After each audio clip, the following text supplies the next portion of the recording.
It is so hard to believe this. This guy was once the #1 movie star. In the glittering, and let's be honest, often fake world of Hollywood, few stars ever burned as brightly as Burt Reynolds. He was the definition of cool, the guy with the trademark mustache and an infectious laugh that charmed millions. For 5 straight years, from 1978 to 1982. He was the #1 box office draw in the entire world, a feat that made him a true legend. His life looked like a movie. Blockbuster films, fast cars, and very public romances with some of the most famous women on the planet.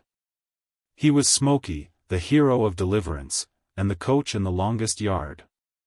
To the public, he seemed to be an open book, a man who lived his life right in the spotlight without apology. But like most Hollywood stories, what we saw on the surface was just one part of a much more complicated, and sometimes heartbreaking, reality. And at the very center of that hidden story is his only son, Quentin Reynolds. He was the charismatic star who had it all. Fame, fortune, and the heart of Hollywood. Burt Reynolds was a true icon. And to the world, his son, Quentin, was his single greatest achievement.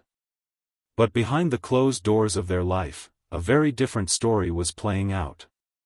Now, at 36, the life Quentin Reynolds has led tells the painful truth about the father he really knew, a truth that was buried for years under public smiles and private pain. What was it really like growing up as the son of one of the biggest movie stars in the world?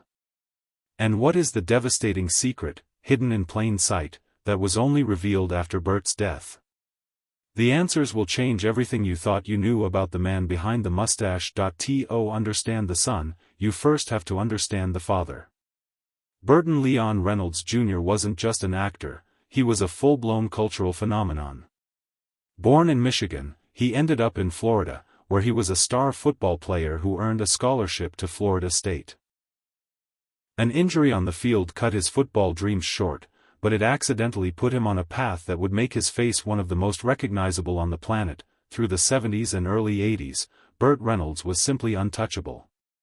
He had a kind of masculinity that was both tough and charming. He was the guy every man wanted to be and every woman wanted to be with. His on-screen chemistry with Sally Field was the stuff of legend, a romance that played out on and off-screen and had the whole world watching. His relationships, like his long-running romance with singer Dinah Shore, were constant headline news. His career was just a string of massive hits. Smokey and the Bandit wasn't just a movie, it was a cultural event that made the Pontiac Trans Am the coolest car in America. Films like The Cannonball Run, Hooper, and Semi-Tough sealed his image as the lovable bad boy. He wasn't just playing a part, he was defining an entire era of movies. And with that success came an almost unbelievable amount of money. At his peak, Reynolds was making up to $10 million a year, with a net worth somewhere around $60 million. He lived a life his characters would have been jealous of, complete with a private jet, a helicopter, and a massive 153-acre Florida ranch he named Valhalla. But that over-the-top lifestyle, the very thing that defined him, was also planting the seeds for his downfall. Burt even admitted he was never smart with his money. He sank millions into bad business ideas, like a restaurant chain called Pub Folks. He was also generous to a fault, known for his crazy spending. But as the 80s went on, Hollywood started to change. The action comedies that made him a star weren't as popular anymore. A new type of action hero was taking over, and Burt's grip on the box office began to slip. The king of Hollywood was about to face a much more difficult chapter of his life, one that would be defined not by a hit movie, but by a romance that looked like a fairy tale but delivered something much, much darker. In 1981, right at the top of his game, Burt Reynolds met Lonnie Anderson.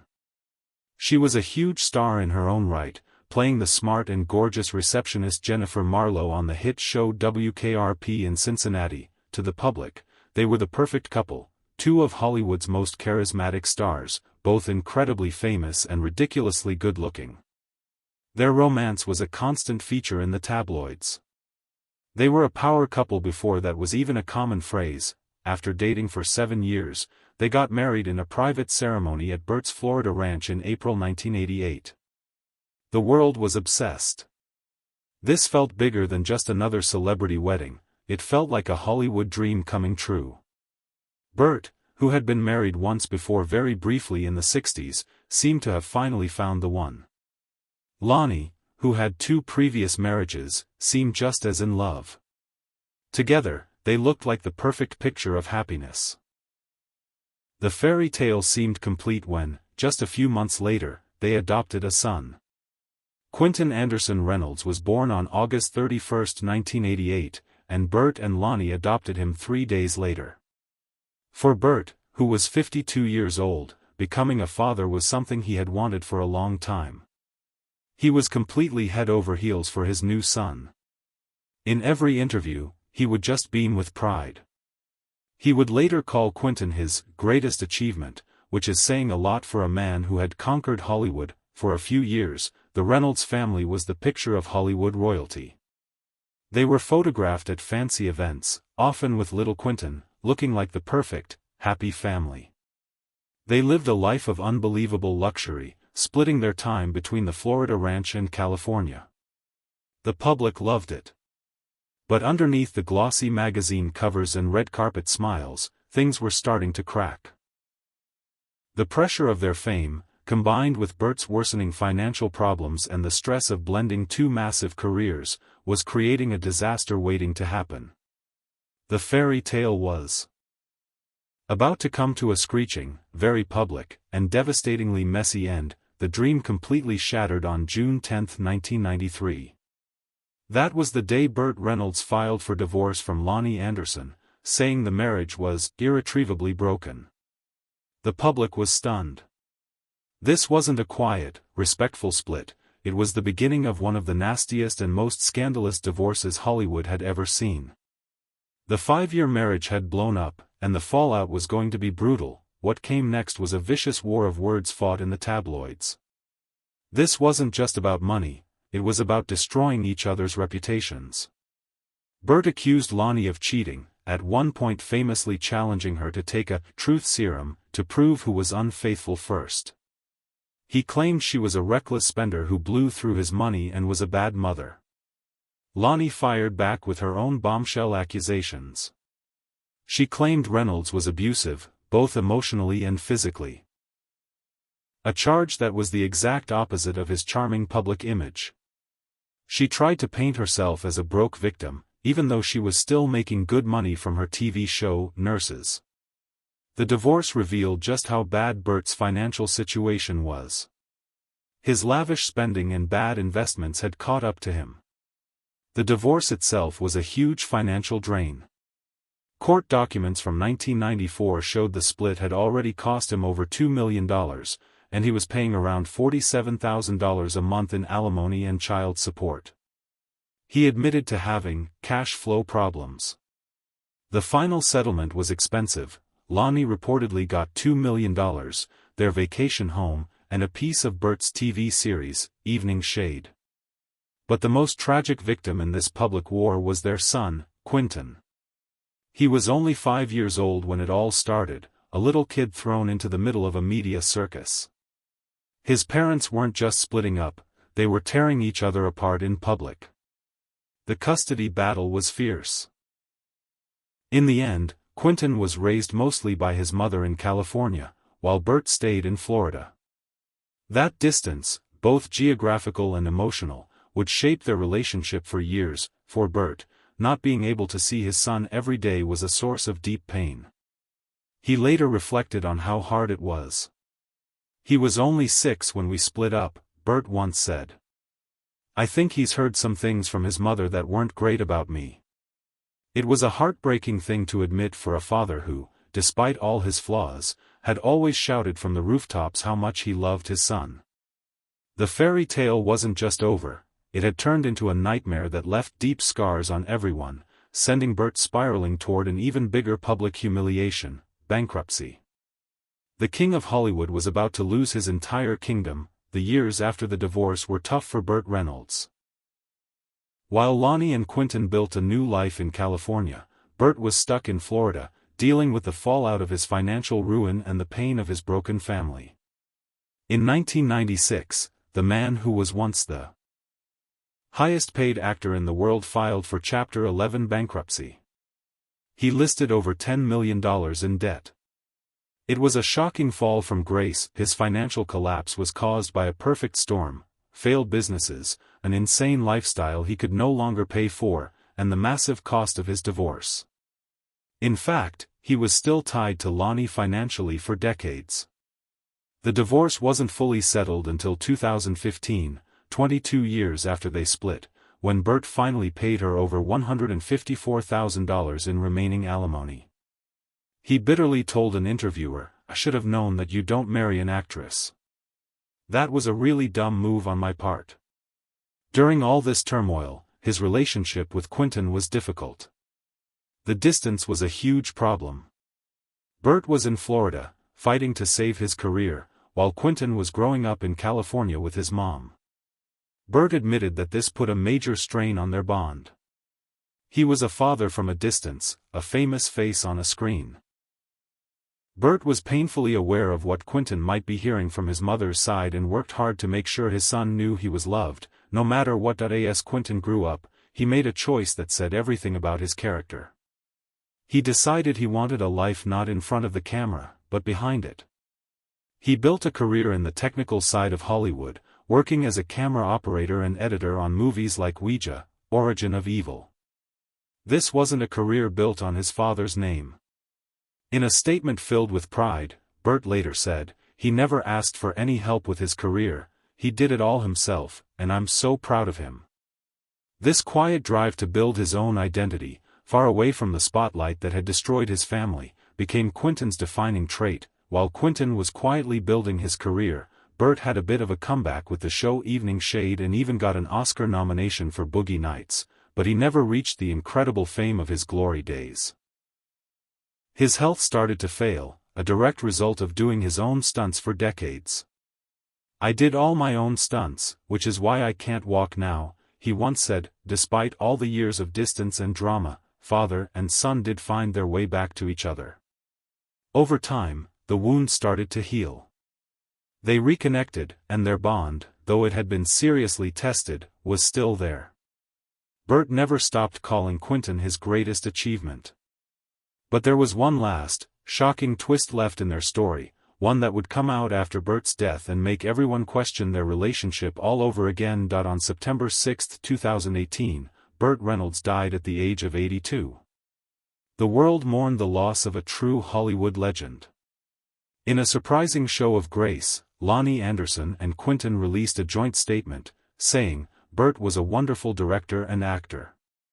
He was a big part of my life for 12 years and Quentin's father for 30 years. We will miss him and his great laugh." It seemed like a peaceful, respectful end after so many years of bitterness, but then, Burt Reynolds' will was made public, and it sent a shockwave through the media. The document, signed back in 2011, had a jaw-dropping line in it. It read, "I intentionally omit him from this, my last will and testament, as I have provided for him during my lifetime in my declaration of trust." The headlines wrote themselves. Burt Reynolds cut son out of will. To the public, who remembered the nasty divorce, this seemed like the ultimate final betrayal. Was the reconciliation all a sham? Was this one last shot in a long-running family feud? People assumed it was a deliberate snub, proof that the relationship between father and son was broken beyond repair. The story was just too dramatic to resist.